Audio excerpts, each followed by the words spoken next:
Hi there, welcome back to my channel.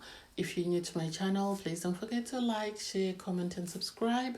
It's Valerie again. In this episode, I'll be reviewing Love Island, season 8, episode 39. Oh god, there's too many episodes to remember what you're reviewing. Anyway, so in this episode, we catch up with the couples. Obviously, they are enjoying themselves. It was such a boring episode. I really don't know what to talk about, really. So we had a recoupling, and then we had well, the bottom six, and so it's interesting because we Luca went with Gemma yesterday. They did have a conversation on their date, and she said that their family, it was her family's approval mattered a lot.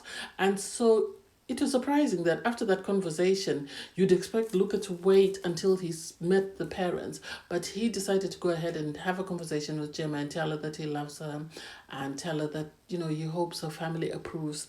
And it sort of makes you think, are you really trying to put on your best foot forward so that whatever happens, because their daughter said she loves you on national TV, they can't turn around and say, no, you can't date him, because then it will be obvious if they break up that that's the reason why they've broken up? Because Gemma said, we'll only break up if my mom doesn't approve. So she's already agreed that she loves Luca, and suddenly she can't say, I don't love you, because she's already said it on TV. And so I think that's his way of trapping him.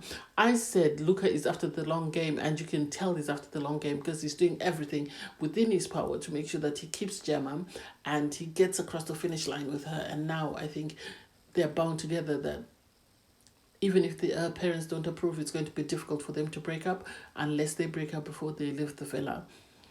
So he had a conversation with her, told her he loved her, she told him she loved him, and so I I don't know.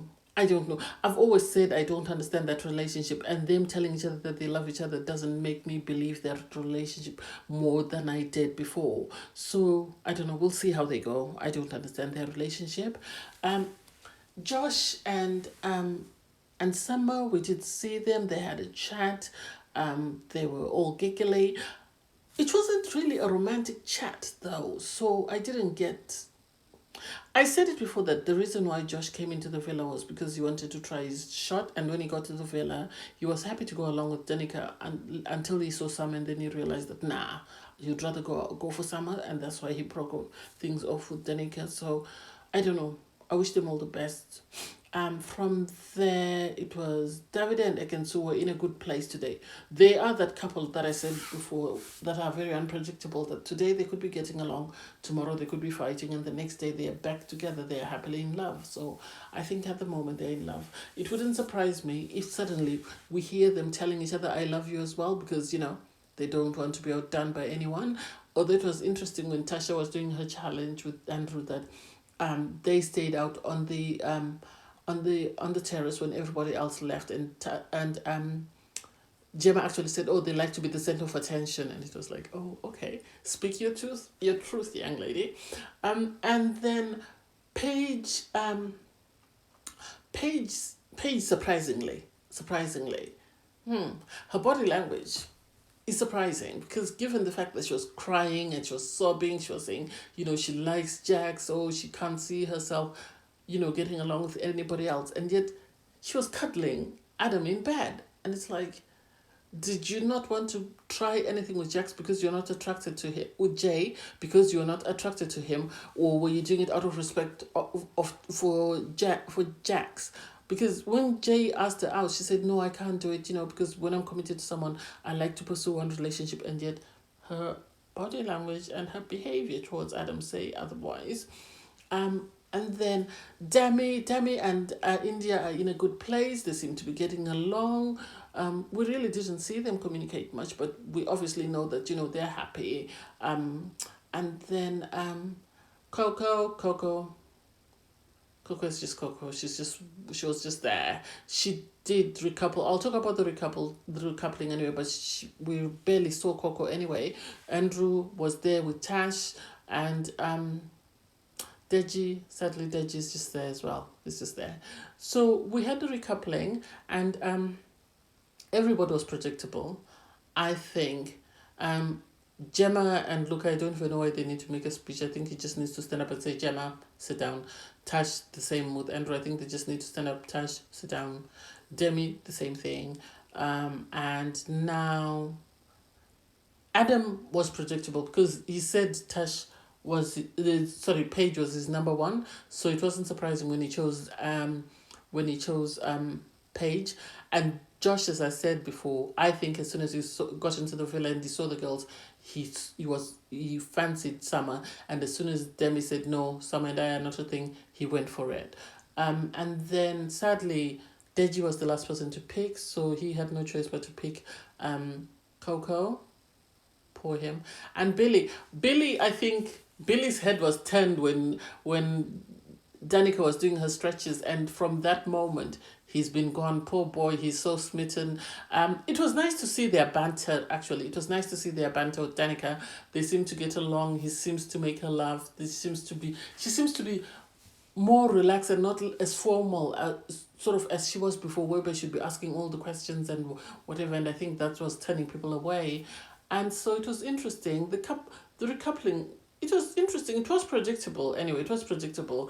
And one person was going to be saddled with Coco. It's a pity, as I said before, that Andrew didn't pick Jasmine, because if he had picked Jasmine, then she would have had a higher chance of getting a connection with somebody else than Coco, because I think Coco, outside of Andrew and Davide, I don't think anyone else finds her attractive. So poor thing, it's just a matter of time before she goes home. So then we had Tasha. She laid out this challenge for Andrew where she left little paper towels with messages for him. I think she's trying too much. I think she is trying too much. I think she's trying to make people fall in love with them as a couple, and I don't think it's working. And so it's really sad that it's not working. It's not working. They might think they have a connection, I think, or they might think because the public put them together, they should stay together, but it's not working because every time they pair together, they're always in the bottom. So I don't know. Everybody else. I read on Twitter somebody said she was trying to outdo Luca because Luca had told Gemma she loved him. And I was just like, You can see that some of the couples are couples of convenience and they're really playing the game. And then some are really trying to look for that connection with someone. And so it's interesting that I think Tasha and Andrew are playing a game and Luca and Gemma are also playing a game. And it's just a matter of time before they all break up and they move on to wherever they move on to. And so we had the elimination. They didn't stand everybody else up. They just stood up the bottom three girls and the bottom three guys. And I think it was obvious that Coco and Samo were going to be in the bottom. And so they stood up, and then Tash, obviously, the fans don't really like Tash, I think, because a lot of things have happened. So Tash was in the bottom three. Andrew was in the bottom three with poor Deji and Josh. And it's sad. This is why I was saying yesterday that I wish they gave these people screen time. They did give them screen time today, but that doesn't make sense if they're going to eliminate them at the start of the show tomorrow. These whole 2 episodes, unless Tasha and Andrew are going home, should not have been about Tasha and Andrew and their little whatever hide and seek game that they were playing. I think it should have been more about Deji, Coco, Summer, and Josh. At least give them the screen time before you send them home. I really hope they don't go home, and I really hope the public voted for either Andrew or Tash, or I hope Andrew or Tash volunteer to go home instead of putting someone else up for elimination. But anyway, that's just me. I don't know. This episode was really boring, so it's a bit I don't know. We'll see how that goes. We'll see tomorrow for elimination. It's a pity that I think Deji and Coco are going home, but I would love I think if nothing else, Coco is going home. The guys, I'm not sure, but definitely Coco has the strongest possibility of going home. And it's a good thing that they've made it so that the fans, I think they want to get rid of Andrew and if Andrew and Tasha go home, that means that the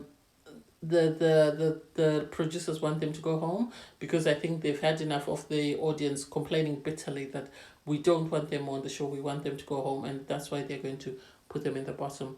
Anyway, I digress. Thanks guys for watching. Please don't forget to like, share, comment and subscribe.